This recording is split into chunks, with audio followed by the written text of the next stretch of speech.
Доброго времени суток, мои дорогие подписчики и гости моего канала. С вами канал Энергия Таро, а это значит, что сегодня нас с вами ждет очередной расклад.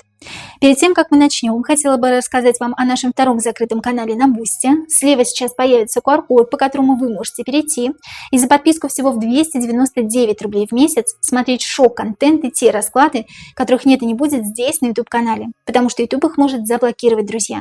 Именно для этого существует второй закрытый канал на Бусти. И я благодарю всех тех подписчиков, которые с нами на Бусти уже с прошлого года. Друзья, вы помогаете нам становиться лучше. Ваши имена и ники сейчас появятся на ваших экранах. Спасибо вам, что вы есть у нас. Для всех тех, кому неудобен Бусти, есть закрытый телеграм-канал, где все те же самые видео, что и на Бусти. И подписка стоит также 299 рублей в месяц. Для всех тех, кому интересен телеграм-канал, пишите мне в личку. Моя личка указана в комментариях под любым видео на канале Энергия Таро. Туда же в личку вы можете написать по вопросам личной консультации, расклада, обряда или обучения. У меня есть как индивидуальное обучение по тем колодам карт, которые вам больше интересны. И есть 3 готовых курса. Это курс классики Райдера Уэйта, это курс Триумфа Луны Патрика Валенса и курс Безумной Луны того же самого автора. Ставьте лайки, жмите на колокольчик для того, чтобы всегда быть в курсе событий на канале Энергия Таро. Ну а мы с вами начинаем. И сегодня с нами карты Таро Здислава Бексинского. Здравствуйте, карты. А поговорим мы с вами о пропавшем малайзийском Боинге. 8 марта 2014 года пропал малайзийский Боинг 777, совершавший рейс 370 из Куала-Лумпура в Пекин. На борту находились пассажиры, 227 человек и 12 членов экипажа. В 2 часа 40 ночи по малайзийскому времени самолет исчез с экранов радаров. Последнее сообщение, полученное от экипажа, гласило: «Все в порядке, спокойной ночи». С тех самых пор это стало главной загадкой в мире авиации. Не только в мире авиации, но и во всем мире. Потому что люди, конечно, хотят знать правду. Но от них это, конечно же, скрывают. Друзья, давайте сегодня разбираться, что же на самом деле произошло с огромным воздушным судном, которое удалось куда-то припрятать, если это действительно так. Узнаем сегодня, причастны ли пилоты, потому что есть и такая версия, причастны ли пилоты к захвату судна, и как история малайзийского пропавшего Боинга переплетается с малайзийским Боингом, сбитым над Украиной. Первый вопрос будет звучать таким образом. Карты, скажите нам, пожалуйста, что случилось с пропавшим малайзийским Боингом 777 рейса 370, летевшего из Куала-Лумпура в Пекин 8 марта 2014 года? Он разбился, я имею в виду в этот день, в эту ночь, друзья. Его захватили и посадили в другом месте. Его захватили и затем уничтожили. Случилась техническая неисправность самолета и пришлось сменить курс полета. Случилось что-то другое, чего я сейчас не назвала. Итак, он разбился. Самая популярная версия — 12 мечей, карта памяти. 12 мечей говорит о том, что не сразу. Карта памяти говорит о том, что действительно очень много человек погибли в самолете. Но мы выясним чуть дальше, почему и как это случилось. Но 12 мечей, карта младшего аркана, говорит, что не сразу, не в этот день, чуть позже. Его захватили и посадили в другом месте, захватили самолет и посадили в другом месте. Туз мечей, это действительно так. Туз мечей, люди были вооружены. Захватили и посадили в другом месте. Его захватили и затем уничтожили. Могли посадить в другом месте и уничтожить. Правильно? Правильно. Давайте посмотрим. Шестерка пентаклей — щедрость. Щедрость — это значит, кого-то оставили в живых, потому что они им нужны были. Из своих корыстных интересов. Те люди, которые захватили самолет, из своей щедрости, скажем так, будем это так называть, захватили самолет, посадили его в определенном месте и кого-то оставили в живых. А те, кто был не нужен, соответственно, тот погиб. Случилась техническая неисправность самолета и пришлось сменить курс полета. Королева кубков, нет, карта младшего аркана. Здесь не в этом дело. Что-то другое случилось, чего я сейчас не назвала. Карта король пентаклей, королева кубков. Нет, это младшие арканы, друзья мои. Что случилось? Случилось то, что самолет захватили и посадили его в совершенно другом месте, потому что он был для чего-то необходим. Люди были вооружены. Шестерка пентаклей говорит о том, что кто-то остался в живых, но в основном люди погибли. Хорошо, давайте посмотрим дальше. Если его захватили, а мы понимаем, что его захватили, то причастны ли пилоты к захвату судна? Причастен ли капитан Захария, первый пилот? к захвату малазийского Боинга 777 рейса 370? И причастен ли второй пилот к захвату малазийского Боинга 777 рейса 370? Причастны ли как-то эти люди? Или их просто захватили, и они тоже были в заложниках, да? Так вышло. Причастен ли капитан? Восьмерка мечей, карта неволи. Он тоже был в заложниках, но это не значит, что он не был вообще никак виновен, да? Потому что восьмерка мечей может указывать на то, что бесконечно, очень долго, или давно был знаком с этими людьми, возможно, работал на них, и поэтому был в неволе и не мог отказать. Карта неволи здесь говорит не только о том, что он находился в заложниках, но о том, что он был в заложниках уже долгое время. Капитан Захария в любом случае так или иначе был заложником ситуации, друзья. Хорошо, а второй пилот? Причастен ли как-то второй пилот? Карта десятка мечей говорит о том, что его сразу могли убить. А второго пилота для того, чтобы он не путался под ногами, как говорится. Давайте все-таки уточним карту неволи. Работал ли Захария на спецслужбы?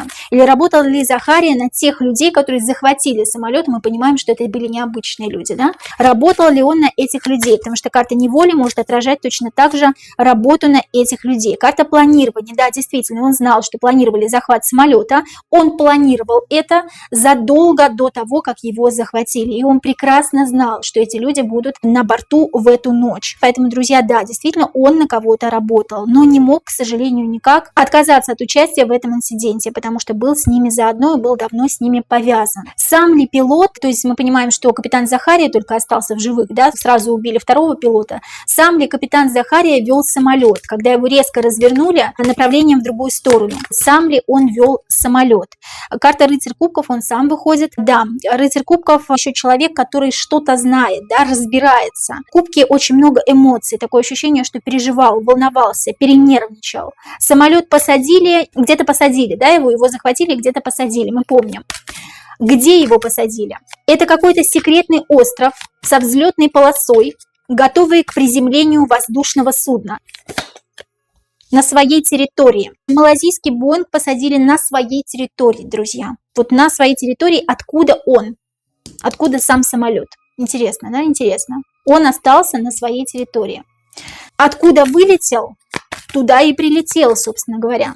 Хорошо, действительно ли самолет прилетел обратно? Но просто об этом не сказали. Я так понимаю, малазийские власти. Действительно ли самолет, малазийский Боинг 777 рейса 370, летевшего из Куала-Лумпура в Пекин 8 марта 2014 года, прилетел обратно на свою территорию, да или нет? Да, карта дьявола. Карта дьявола еще говорит о том, что где-то людей удерживали людей в заложниках, либо они были заложниками обстоятельств. Карта дьявола еще говорит о привязке к какому-то определенному месту. Нужно было куда-то слетать и вернуться на свою территорию. Очень интересно. Карта дьявола – аддикция, привязанность к месту. Самолет вообще был уничтожен физически? Нет. Десятка кубков, забота. Самолет нужен. Нужен, важен. Его где-то спрятали, о нем позаботились. Где сейчас находится малазийский Боинг 777 рейса 370? Где он находится? Карта вора. Его спрятали очень хорошо, друзья мои. Его спрятали, он находится где-то на своей территории. Он не находится где-то в Антарктиде, еще в каких-то неопознанных местах, да, мы тут выдумывали с супругом тоже, где он мог находиться, но на самом деле все гораздо проще. Ищите там, откуда он вылетел. Очень интересно, друзья, его просто очень хорошо спрятали и сделали все так, как будто бы пропал, и все, и комар носа не подточит. Вот здесь в этом дело. Давайте все-таки узнаем, почему вообще это произошло, да? Для чего нужен был весь этот спектакль. Такой вопрос, друзья. Действительно ли среди пассажиров рейса 370 Malaysia Airlines, пропавшего 8 марта 2014 года, были ученые или другие важные персоны, которые могли быть основным мотивом для похищения и захвата самолета? Были ли в этом самолете, на этом рейсе, какие-то важные ученые, люди, которые захватили специально? Карта жрица. Везли какой-то артефакт, что-то везли.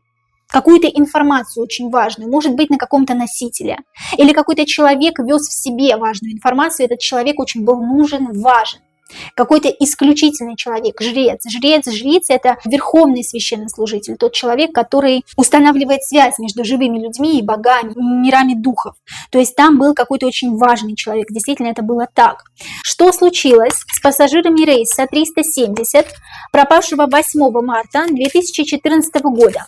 Они погибли, их держали в заложниках или держат до сих пор, или что-то другое. Так, смотрим, друзья. Погибли, пассажиры погибли. Карта башня, да, карта крушения башни, погибли. А башня – это карта 16-го старшего аркана, и башня рушится с головы. Какой-то главнокомандующий или какой-то высокопоставленный чин человека был на этом самолете, и когда они узнали важную информацию, или когда они забрали эту важную информацию из этого человека или от этого человека, они, соответственно, убили людей, да, потому что это именно было убийство. Карта башня – убийство людей, потому что здесь человек не умирает сам. Хорошо, следующее. Держали ли в заложниках людей?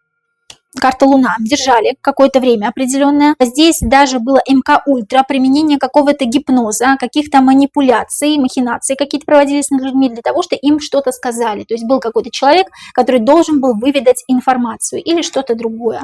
Ну нет, здесь 11 кубков, карта бунта. Люди бастовали, бунтовали, люди были недовольны, те люди, которые оставались в живых, или тот человек, который должен был поведать какую-то информацию. Давайте все-таки спросим причину гибели пассажиров рейса 370.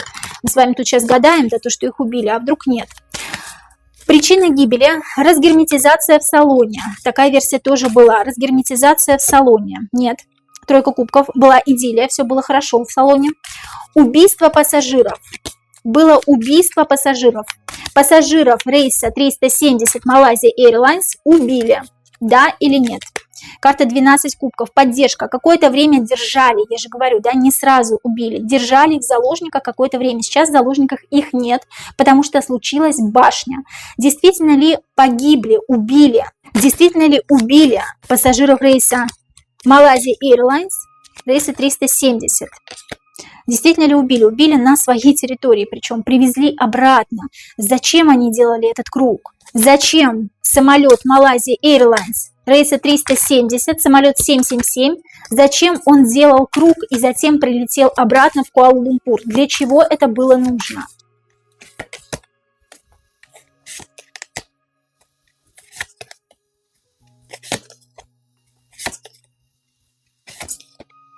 Оставить одного человека, посадить его в здание, сбросить тяжелую ношу. С одним человеком поработать, над одним человеком позаботиться. Такое ощущение, как будто они летели и что-то сделали с пассажирами там. Прилетели на свою территорию и убили этого человека на своей территории, откуда вылетел самолет. Понимаете, да, о чем речь, друзья мои? Пассажиров действительно убили, какое-то время их подержали, какое-то время, недолгое время, 12 кубков, это несколько часов, на своей территории. Такое ощущение, как будто их вывезли, где-то убили и прилетели вот с этим жрецом, с человеком, который что-то знал, в здание, где они его долгое время удерживали. Король жезлов, он что-то знал, у него что-то было в голове. Что-то было вставлено в голову, либо чип какой-то в голове, либо он что-то действительно знал. Его удерживал некий рыцарь мечей и мучил его какое-то время, потому что мечи – это боль, мечи – это страдание. Они сбросили тяжелую ношу, сбросили пассажиров или убили где-то пассажиров, потому что итог, и позаботились вот над этим человеком, который им был необходим, для того, чтобы выведать у него информацию, потому что этих пассажиров они оставили где-то. Очень странная история, друзья мои. Как убили пассажиров рейса 370 Malaysia Airlines, который пропал 8 марта 2014 года. Башню, ну, убили с высоты. Как сбросили с высоты? Бросают с высоты в реку, в воду, в озеро, в море, в океан, друзья. Сбросят людей с высоты. Как убили? С высоты на землю, да, потому что королева пентаклей – земля. Королева кубков – вода. Земля, вода, суша и вода, остров какой-то. Какой-то остров, может быть, остров необитаемый. Сбросили людей на какой-то необитаемый остров. Вот такое ощущение, что с высоты их бросают. Как бы это странно сейчас не звучало, друзья мои, да, но все возможно. Потому что я вижу, как их выбрасывают. Еще одну карту давайте все-таки, да. Как погибли пассажиры этого рейса? Как они погибли? Тяжелую ношу, сбросили их. Их сбросили как тяжелую ношу. Когда воздушный шар поднимается, сбрасывают мешки с песком, вот как мешки с песком выбрасывают. Что случилось с пилотом, с первым пилотом, со вторым пилотом? Понятно, что случилось данного рейса. Что случилось с пилотом Захария, с капитаном данного воздушного судна? Что случилось с капитаном Захарией? Он сейчас жив? 11 пентаклей к вершине. Вот такое ощущение, как будто возвысили его по ступени в иерархии, и вполне возможно, что он был масоном. А это было его задание, его, так сказать, жертвоприношение. И он помог своим людям, с которыми он работал, давно сотрудничал. Его возвысили. Он живой. Если он живой, мы выяснили, что он живой, живет ли он как обычный человек, изменил ли внешность? И общается ли он с семьей? Вор, но он скрывается, неволя, карта вора, скрыться не в своем обличии, не в своей личине. Такое ощущение, как будто внешность он действительно изменил. Но это не пластическая хирургия, а ему приходится что-то на себя надевать. Потому что если бы были старшие арканы, вполне возможно, была бы пластическая хирургия. Это что-то такое легкое, друзья. Что-то приходится на себя надевать, чтобы меня не узнали. И скрываться постоянно, жить как отшельник. Общается ли он с семьей, общается с какой-то женщиной, с королевой пентаклей. Работает ли Захария на спецслужбы или входит ли в какие-то тайные оккультные общества? Работает ли капитан Захария на спецслужбы? Да или нет? Обучение. Он как ученик, вечный ученик.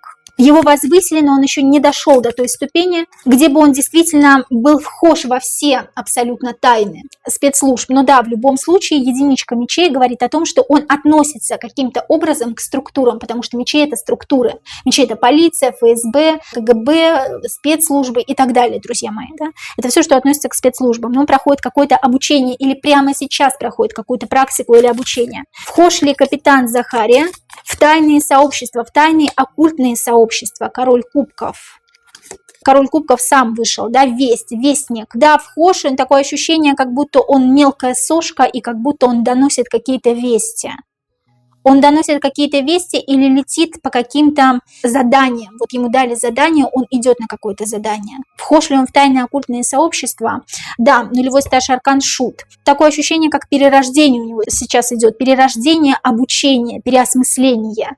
Нулевой старший аркан Шут, он сейчас чему-то обучается. Вестник приносит какие-то вести. Король кубков — это он сам. Человек водного знака зодиака или человек очень тревожный, чувственный, очень много эмоций, очень эмоциональный, склонный к каким-то выпадам эмоциональным, к раздражению, возможно, даже к апатии, да, несмотря на то, что он много лет проработал пилотом, друзья. Итак, нулевой старший аркан Шут говорит нам о том, что да, действительно, он вхож в тайные сообщества, является человеком, который обучается сейчас чему-то, спецслужбы, тайные сообщества недалеко друг от друга ушли, друзья, и является каким-то вестником, доносит какие-то вести.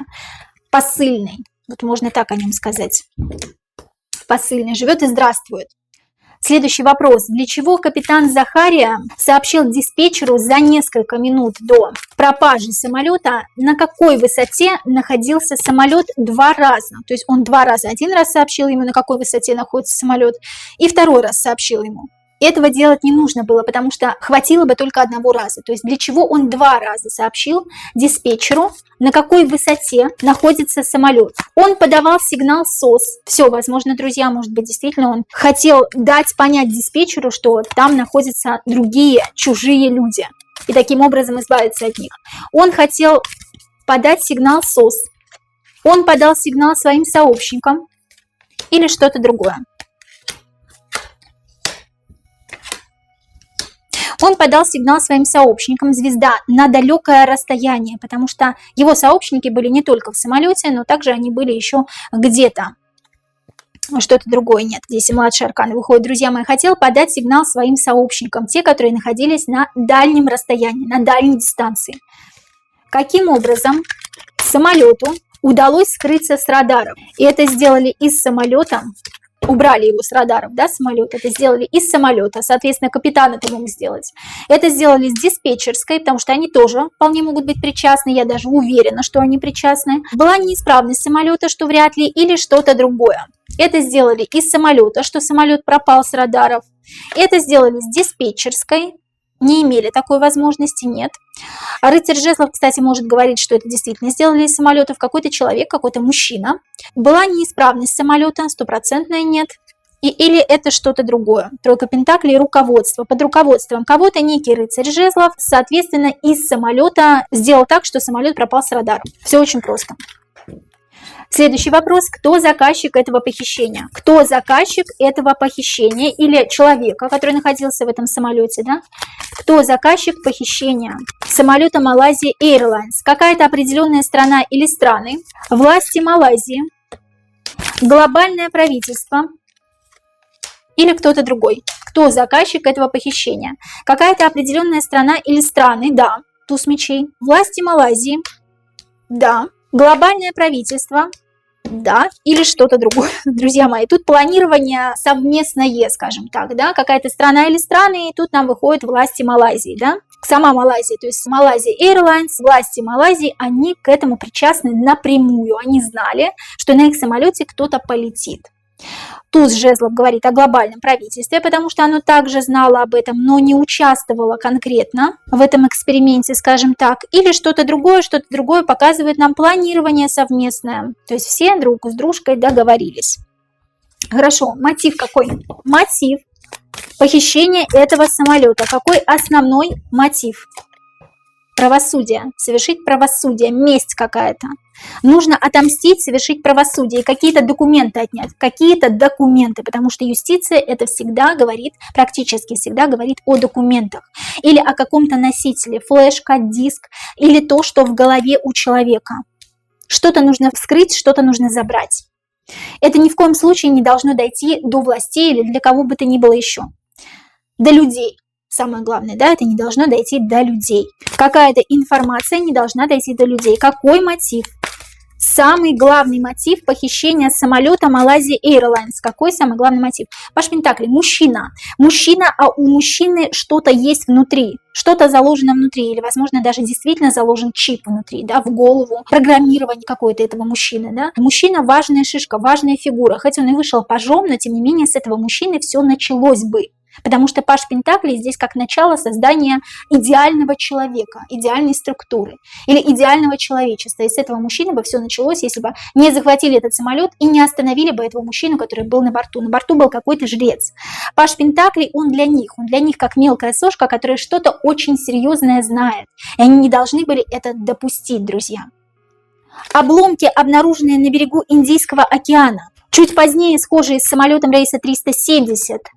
По деталям. Это обломки пропавшего Боинга. Ну, мы понимаем то, что нет, да? А если нет, то что это? Обломки, обнаруженные на берегу Индийского океана. Чуть позднее. Схожие с самолетом рейса 370 по деталям. Это обломки пропавшего Боинга. Нет. Шестерка жезлов. Маленькая карта. Победитель. Мы победители, потому что мы заставили людей так думать, заставили нам поверить. Что за обломки нашли на берегу Индийского океана, если это не обломки этого самолета, который, я так понимаю, цел и невредим, и где-то находится под защитой, его просто сокрыли где-то. Не понимаю, где можно скрыть это воздушное судно, но я думаю, что власти Малайзии постарались и могли это сделать, друзья. У нас, возможно, вообще абсолютно все. Что это за обломки нашли на берегу Индийского океана? Карта умеренности. Что-то создали люди, да? Умеренность, светлая голова. Светлая голова что-то создала какие-то детали, подбросила, и карта умеренность говорит о том, что этот самолет даже не разбивался, да? Вот те обломки, которые нашли на берегу Индийского океана, самолет не был сбит, самолет не разбился. Это какие-то детали, воссозданные вручную человеком, у которого светлая голова. Вот такие вот интересные моменты сейчас узнаем, друзья. Такой тоже очень важный вопрос про малазийский Боинг, сбитый над Украиной. Вопрос хочу задать сначала. Действительно ли 17 июля 2014 года над Украиной сбили малазийский Боинг? Это правда или нет? Действительно ли он физически был сбит? Король Пентаклей. Король Пентаклей что? Карта Луна. Ну, король Пентаклей, карта Луна говорит о том, Луна это вообще иллюзия, да? Иллюзия, фантазия, придуманная что-то нейросетью, неважно. И некий король Пентаклей придумал хитрый ход. Для чего мы сейчас узнаем, да? Но 17 июля 2014 года сбит малазийский Боинг над Украиной не был физически. Обломки, да, там были, люди какие-то погибшие, да, там были. Это все просто подкинули после того, как создали сам момент аварии. Карта Луна – это иллюзия. Гипноз, иллюзия, фантазия – это то, что можно создать. Король Пентаклей это придумал некий мужчина, гений. Либо тот мужчина, который сидит у верхушки власти. Поэтому малазийский Боинг сбитый и малазийский Боинг пропавший не имеют друг к другу ничего общего. Это просто соединили две истории. Ну, те, кому просто удобно так думать, да, друзья мои. Я тоже так думала, если честно, правда, пока я не разложила карты. Но это не один и тот же Боинг. А для чего вообще эту историю придумали? Раз уж мы начали, да? Для чего эту историю придумали с этим сбитым, воссоздали с помощью нейросети, или воссоздали с помощью еще какой-то другой программы, да, друзья, это не важно. А для чего придумали вообще эту историю, что 17 июля 2014 года якобы был сбит Боинг малазийский над Украиной? Для чего это вообще было нужно властям? Потому что король Пентаклей – это человек из власти. Обнуление какое-то, открыть окно, как предупреждение о чем-то, декларация о чем-то. Нулевой старший аркан. Открыть окно куда-то или начать что-то новое. Войну ту же самую, да, друзья мои? Какие-то войны, какие-то распри. Открыть окно куда-то. Пятерка Пентаклей. Нищета, да, что-то про войну. Начать какие-то военные действия или какую-то военную операцию. Или заложить начало военной операции. Причем такое ощущение, что люди мертвые там действительно были. Узнает ли мир когда-нибудь правду о пропавшем малазийском Боинге? Узнает ли мир человечества когда-нибудь правду о пропавшем малазийском Боинге? Иллюзия. Люди кормятся иллюзией, и им этого достаточно. И здесь как раз вышел Боинг, здесь как раз вышел самолет. Иллюзии для людей достаточно. Они так чувствуют себя защищенными. Они хотят знать правду, некоторые ругаются на правду, некоторые хотят очень, но не верят, да, и даже вы сейчас, посмотрев мой видеорасклад, скорее всего, не поверите во многие моменты, во многие детали, и скажете, ну вот это не сходится, ну вот это не сходится, да, потому что проще верить в иллюзию, в фантазию, это всегда проще сделать, друзья мои. Те, кто верят, жму руку. Знают ли на самом деле родственники погибших в пропавшем малазийском Боинге, что случилось с ними на самом деле? Может, они просто боятся и молчат? Знают ли, что случилось на самом деле? Содружество, кто-то действительно знает. И кто-то в целом не против, потому что им пообещали либо какие-то хорошие финансы, либо какое-то хорошее продвижение наверх, потому что жезлы это все-таки продвижение. Кто-то знает, но немногие, потому что четверка жезлов это несколько людей, которые знают, что случилось на самом деле, и молчат. Король мечей – это люди, содружество, люди сплотились друг с другом. Друзья, вот такие вот интересные моменты по поводу малазийского Боинга и по поводу того, что все считают, что малазийский Боинг пропавший – это и есть тот самый сбитый Боинг над Украиной, которого на самом деле не сбивали, а обломки просто уже подкинули для того, чтобы начать какое-то военное действие, или это был скорее даже ритуал, да, друзья, по жертвоприношению, для того, чтобы открыть окно в новое. Задавайте, пожалуйста, свои вопросы. Самые интересные вопросы мы опубликуем в шорт-видео у нас на канале, ответим на ваши вопросы. Приходите к нам в открытый телеграм-чат. У нас интересно, мы обсуждаем очень интересные насущные темы, и, возможно, именно ваша тема будет следующей темой для расклада на канале Энергия Таро, друзья. Ну а я вас очень люблю, и до новых встреч!